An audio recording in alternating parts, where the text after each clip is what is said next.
Picture this. It's Christmas, 1453.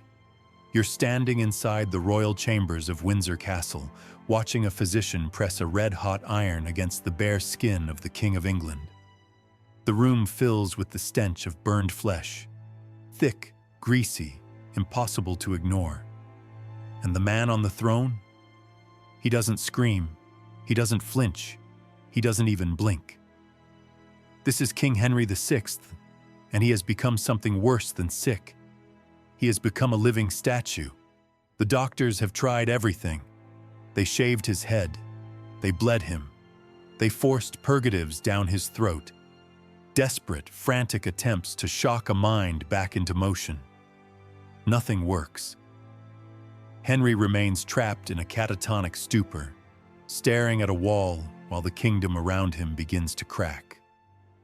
And that silence, terrifying, unnatural, absolute, becomes the spark that lights the Wars of the Roses. But before we dive into these forgotten stories of survival and suffering, if you enjoy learning the hidden truths of history, consider hitting like and subscribing for more. And drop a comment telling me where you're listening from. It still blows my mind that we can explore these ancient stories together, from different corners of the world, connected across time by the same curiosity. Now back to the immediate danger. Because a king in a coma wasn't just a tragedy. It was a death sentence for the government. Without Henry's voice, the entire legal system froze on the spot. No royal orders could be issued. No cases could be judged. No criminals could be tried. The machinery of the state stopped turning overnight. But the men who knew how to use violence, they didn't stop. England was already a powder keg. All it needed was a spark. And that spark arrived with thousands of soldiers returning home from the wreckage of the 100 Years' War in France. These weren't farmers anymore. They were career killers, hardened by decades of looting, burning, and slaughter. They came back to an England with no jobs for them, and a king whose mind had vanished. So they didn't lay down their swords. They just started looking for new masters. And the great lords of England were more than happy to hire. Two predators immediately began circling the empty throne. On one side stood Queen Margaret of Anjou. She was only 23 years old, holding her newborn son, and she understood something instantly. The court was full of men who would happily steal her child's birthright. So she stopped being a diplomat, and she started building a fortress around her husband's body. She demanded absolute loyalty. She tightened her grip on the royal household, and, most importantly, she effectively seized control of the royal seal. On the other side marched Richard, Duke of York, and Richard didn't want influence. He wanted control. He was the wealthiest man in England, a direct descendant of kings, and he looked at Henry's madness like a door swinging wide open. This was his moment. York stormed into the vacuum, shoved the Queen aside, and declared himself Lord Protector. He locked up rivals. He fired enemies. He ruled with an iron certainty, convinced he was the only thing standing between England and collapse. For months, the court lived on a knife's edge. York ruled, Margaret plotted, armies gathered, and then, on Christmas Day, 1454, the impossible happened. Henry VI blinked. He looked around, dazed and confused, asking where he was, like a man waking from a nightmare with no memory of falling asleep. The fog lifted as quickly as it had descended, but his awakening didn't save the realm. It doomed it. Because Margaret moved immediately. She pushed the bewildered king back onto the throne and began whispering poison into his ear. Richard of York, she told him, was a traitor. Within days, York was stripped of his title. His allies were dismissed. The walls closed in. And Richard of York now faced a brutal, simple choice: submit and likely die, or fight. He chose to fight. He didn't go into hiding. He went north, gathered his private army, and turned his men toward London. The age of polite politics was over. The king had woken up, and he had woken up to civil war. Now, to truly understand the insanity of what came next, you have to throw out the popular image of two rival nations going to war. This wasn't capitalism versus communism. It wasn't a border dispute between strangers. This was a family argument that turned into a massacre. These men were cousins. They were raised in the same nurseries, hunted in the same forests, married into the same circles. They were branches of one massive twisted oak tree, the Plantagenet dynasty.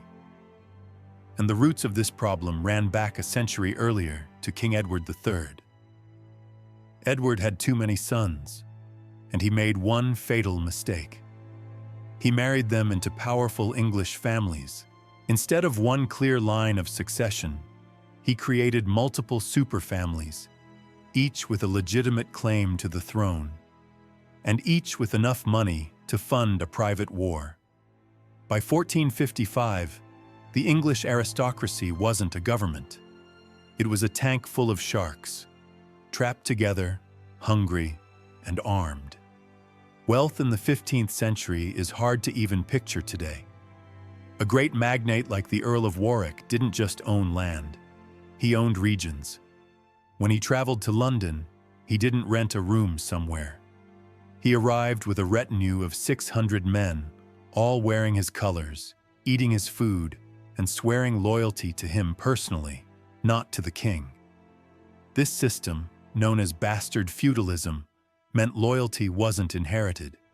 It was purchased. If you had the gold, you had the army. So when Richard of York marched toward London to confront the Queen's allies, he wasn't leading some ragged band of rebels. He was leading a private corporation of violence. And here's the strange part. In the early days, nobody wanted to overthrow the king. Not yet. This wasn't revolution. It was more like an aggressive form of political management. York's goal wasn't to crown himself immediately. He wanted to remove the advisors surrounding Henry VI, especially the Duke of Somerset, and install himself as the rightful right-hand man. They treated this escalation like a high-stakes legal dispute, just one settled with axes instead of gavels. Both sides believed they were the heroes. The Lancastrians believed they were protecting God's anointed king from an upstart warlord.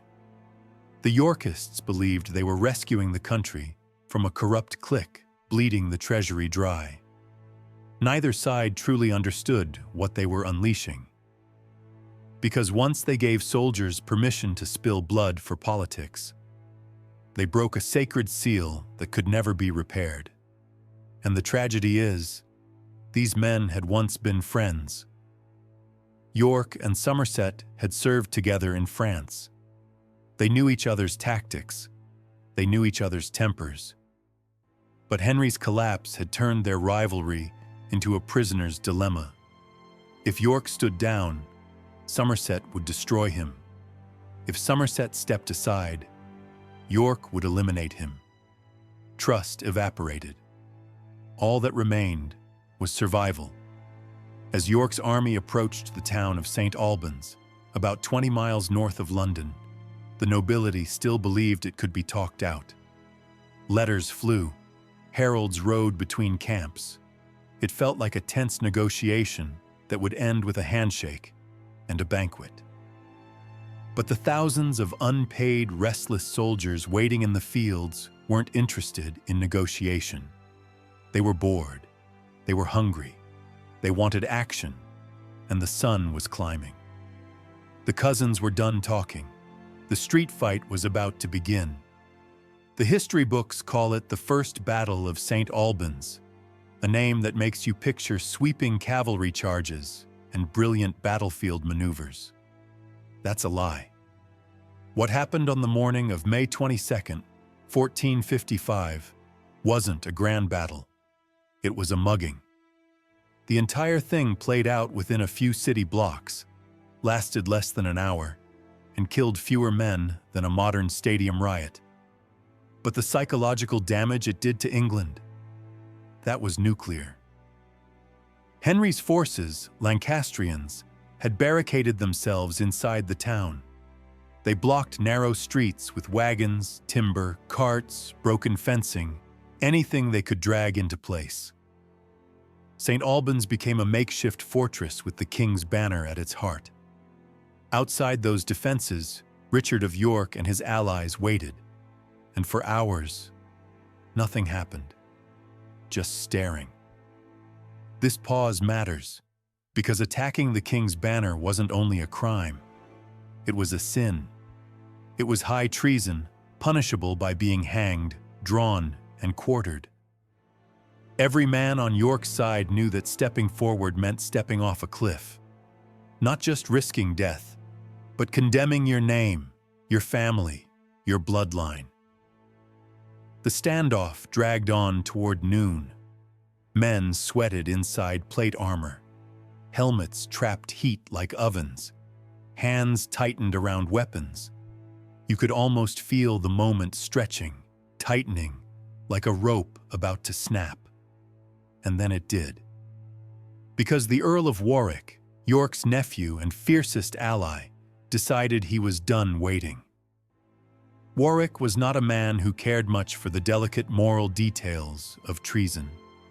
While commanders argued and debated and sent messages back and forth, Warwick quietly took 600 archers and circled around the town's defenses, looking for a weak seam.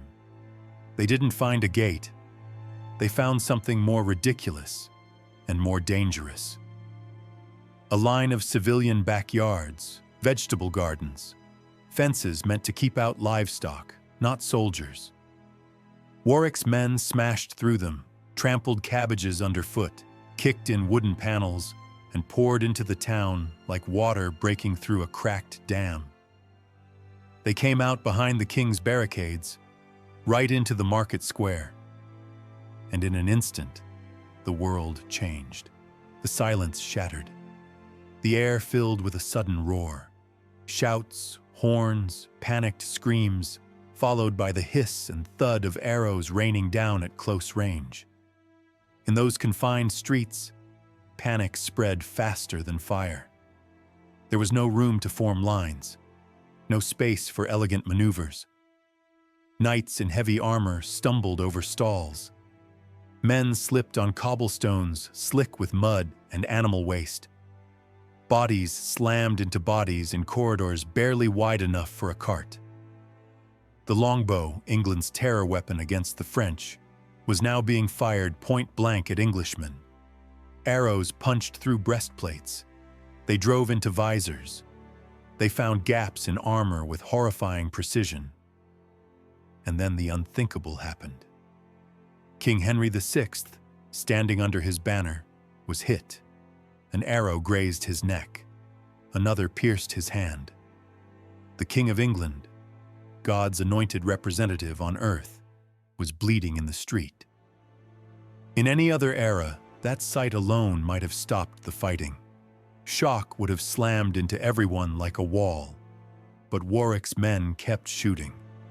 And that was the moment the taboo broke. The king wasn't an untouchable symbol anymore. He was just another body in the kill zone. Amid the chaos, Richard of York hunted for one target, the Duke of Somerset. Because beneath all the talk of good governance and saving the realm, this war still had a personal heartbeat. Somerset was the grudge that started it.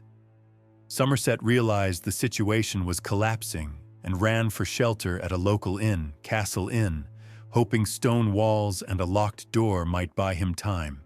It didn't. Yorkist soldiers swarmed the building, and Somerset understood there would be no sanctuary today. So he did the only thing left. He kicked the doors open and charged out alone, sword swinging, in a final act of suicidal courage. For a moment, he looked like something out of legend. One man against the mob. He killed 4 attackers, and then they hacked him to pieces on the doorstep of a pub. 30 minutes. That's all it took. When the shouting faded, the streets went eerily quiet. The battle was over. The bodies remained where they fell. Richard of York walked through the carnage toward the local abbey, where the wounded king had been carried. And then, like a scene written by someone trying desperately to pretend reality hadn't changed, York knelt before the man whose soldiers he'd just butchered. He handed Henry his crown. He swore loyalty. It was political theater so surreal it borders on madness. York wanted everyone to believe this was just necessary surgery. Remove Somerset, drain the infection, and England would heal. But the cobblestones said otherwise. The nobles looked at the blood and realized the rules had vanished. Because if you could shoot the king, slaughter his men in the street, hack his chief minister to death on an inn doorstep, and then walk away, then no one was safe. The war's clock had started ticking, and it was written in the blood of a street fight that proved violence was now the only language England understood. While Richard of York congratulated himself in London, believing he'd stabilized the realm, he forgot one critical variable: the Queen. If you want a real-life Game of Thrones inspiration for Cersei Lannister, look no further than Margaret of Anjou. She was no longer simply a wife fighting a political battle. She was a mother whose son had just been threatened. And that makes a person dangerous in a way politics can't predict. In 1460, weak-willed Henry VI agreed to a humiliating treaty called the Act of Accord. It declared Henry would remain king for life. But when he died, the crown would pass to Richard of York, not to Henry's own son. Prince Edward was cut out completely. For Margaret, that wasn't a political defeat. It was a declaration of war on her child. She refused to accept it. She took her son and fled north, into wild, lawless territory, where royal authority was thin and violence was cheap. And she began doing what her husband never could. She built an army. She promised Scottish mercenaries the right to loot English towns in exchange for their swords. She rallied northern lords who hated York. And within weeks, she assembled a massive force, fueled by plunder, fear, and vengeance. Richard of York heard what was coming and marched north to his stronghold at Sandal Castle, convinced the sight of his banner would scatter her forces. He was fatally wrong. Christmas, 1460. Inside the cold stone walls of Sandal Castle, York and his second son, Edmund, found themselves outnumbered and surrounded by Margaret's army. What happened next is debated. Whether York was tricked by a false truce, lured out by arrogance, or simply driven by impatience. But the outcome isn't debated at all. On December 30th, York opened the gates. He led his men down into the valley, and it became a massacre. Margaret's forces swarmed them like locusts. The Yorkist army was shredded in less than an hour. Richard of York, the man who had spent a decade maneuvering toward the crown, was pulled from his horse and hacked to death in the mud. But Lancaster didn't stop at killing him. They wanted a message. They cut off his head. They remembered his lifelong hunger for a crown and decided to give him one. They made a crude crown out of paper and straw, jammed it onto his bloody head, and spiked it on Micklegate Bar, the main gate of the city of York. A sign was placed beneath it, mocking him. "Let the king without a kingdom rule here." And then came the second cruelty. York's 17-year-old son Edmund was captured. He begged for his life, and Lord Clifford, whose own father had died at Yorkist hands, looked the boy in the eyes and delivered a line that still chills the spine. "By God's blood, thy father slew mine, and so will I do thee and all thy kin." Then he drove a dagger into the teenager's heart. This moment changed the DNA of the war. Until Wakefield, there had been faint hope, some fragile possibility of reconciliation. But the execution of a teenager and the ritual humiliation of a duke proved chivalry was dead. Margaret had won the battle, but in mocking the dead, she created a monster. In London, Richard's eldest son, Edward, received the news. He didn't break down. He didn't weep. He prepared to unleash a level of violence that would make Wakefield look like a scuffle. The she-wolf had drawn blood. Now the sons of York were coming for the throat.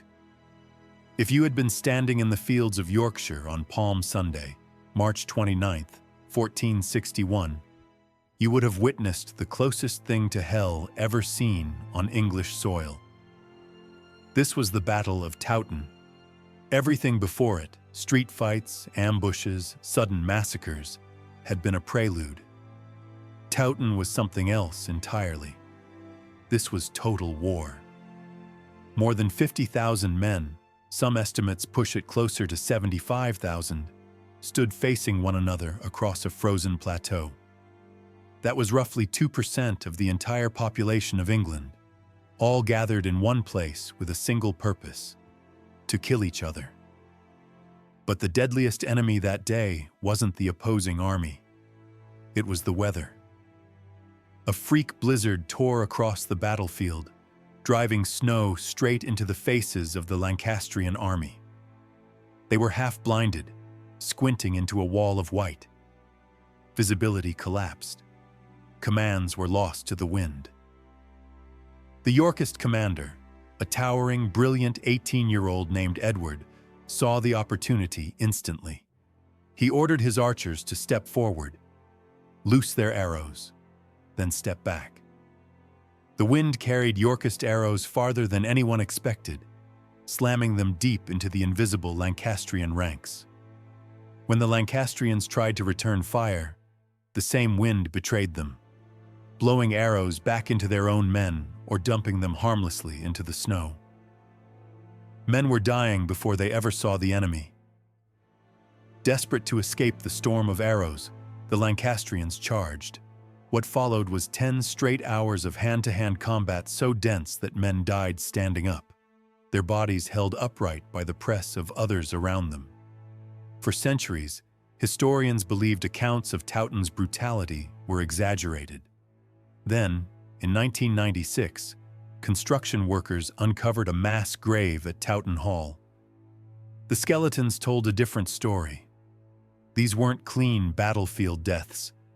Skull after skull showed 10, 15, 20 wounds.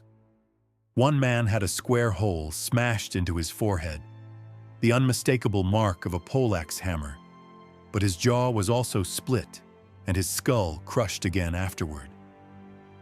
This wasn't professional killing. This was rage. It suggests that after the lines broke, wounded men had their helmets ripped off and their faces smashed in while they lay helpless in the snow. No chivalry, no mercy. The order was simple: take no prisoners. When the Lancastrian army finally broke, retreat turned into disaster. Behind them lay the Cock Beck, a small river swollen with meltwater. The bridge was gone. Men in heavy armor plunged in and drowned. As more soldiers arrived, they climbed over the drowning bodies, using their comrades as stepping stones. Eventually, the pile of corpses grew so high that Yorkist soldiers simply walked across a bridge of bodies and continued the slaughter on the far bank. The killing went on for miles. The snow turned red. Local legends say the river ran with blood for 3 days. Even now, farmers still plow up fragments of bone and rusted metal. By sunset, an estimated 28,000 men were dead. In a single afternoon, the old nobility of England had been butchered. From that carnage emerged Edward, crowned King Edward IV. He was 18 years old. He had avenged his father, and he had won the throne on a field fertilized with an entire generation of Englishmen. Edward looked like he had been sculpted for kingship. Barely 19, standing over 6'4" in an age when most men were under 5'7", charismatic, fearless, and dangerously indulgent. He adopted a new emblem, the sun in splendor, a promise of golden light after the long winter of Henry VI's madness. London adored him. And to his cousin Warwick, the man who had spent his fortune and risked his life to put Edward on the throne, Edward looked like the perfect puppet. Warwick, now called the Kingmaker, assumed he would run the kingdom. Edward would smile, wave, and marry a French princess to secure a vital alliance. Warwick spent months in France negotiating that marriage with King Louis I. He promised the French court that England's young king was his to command. It was the high point of Warwick's career, and while Warwick drank wine in Paris, Edward rode into the woods of Northamptonshire to meet a woman named Elizabeth Woodville.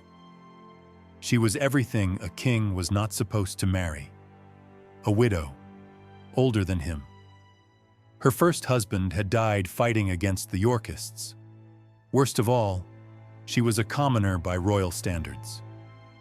When Edward demanded she become his mistress, Elizabeth reportedly held a dagger to her own throat and refused. Marriage or nothing. Edward, unused to being denied anything, did the unthinkable. In May 1464, he secretly married her.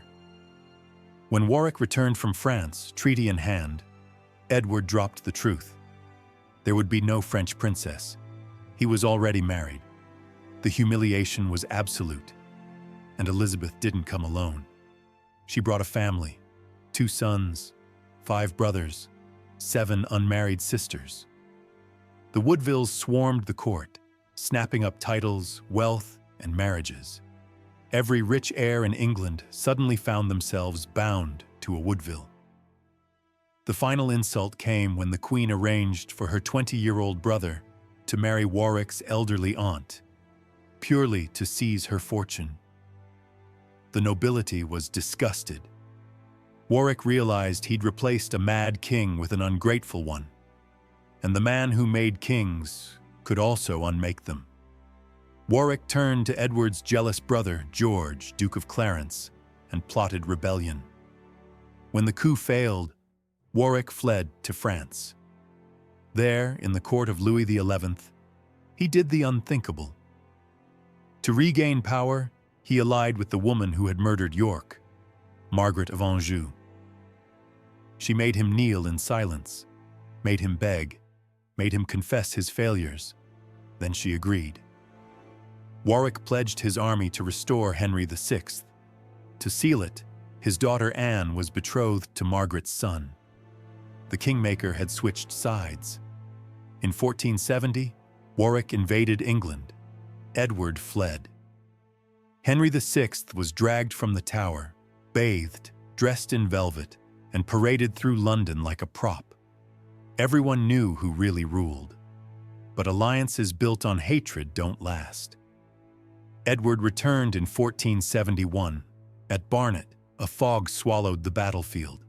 Confusion turned Lancastrian arrows on their own allies. Warwick tried to flee but was caught. Visor pried open, throat stabbed. His body lay exposed for days. Then came Tewkesbury. Edward's brother Richard, Duke of Gloucester, smashed through the Lancastrian line. Prince Edward was killed. Margaret was captured. That same night, Henry VI conveniently died in the Tower. With Lancaster extinct, the war seemed over, until Edward IV died in 1483, leaving a 12-year-old heir. Richard of Gloucester moved fast. He seized the boy, locked both princes in the tower, declared them illegitimate, and crowned himself King Richard III. That summer, the princes vanished. No announcement, no funeral, just silence. England recoiled. Across the sea, a quiet exile listened. Henry Tudor. In 1485, he landed in Wales. At Bosworth Field, Richard charged him personally, fighting like a legend, until betrayed by his own nobles. Surrounded, unhorsed, screaming treason, Richard III died in the mud. His crown was found beneath a bush and placed on Henry's head. Henry VII ended the war by ending the system. He married Elizabeth of York. The red rose and white rose became one. The Tudors rose from a graveyard. The Wars of the Roses began with a silent king and ended with a dead one. A lesson written in blood. When power is private and loyalty is bought, even family becomes expendable. No dragons, no magic, just men and what they're willing to do to hold a crown. I'll see you in the next one.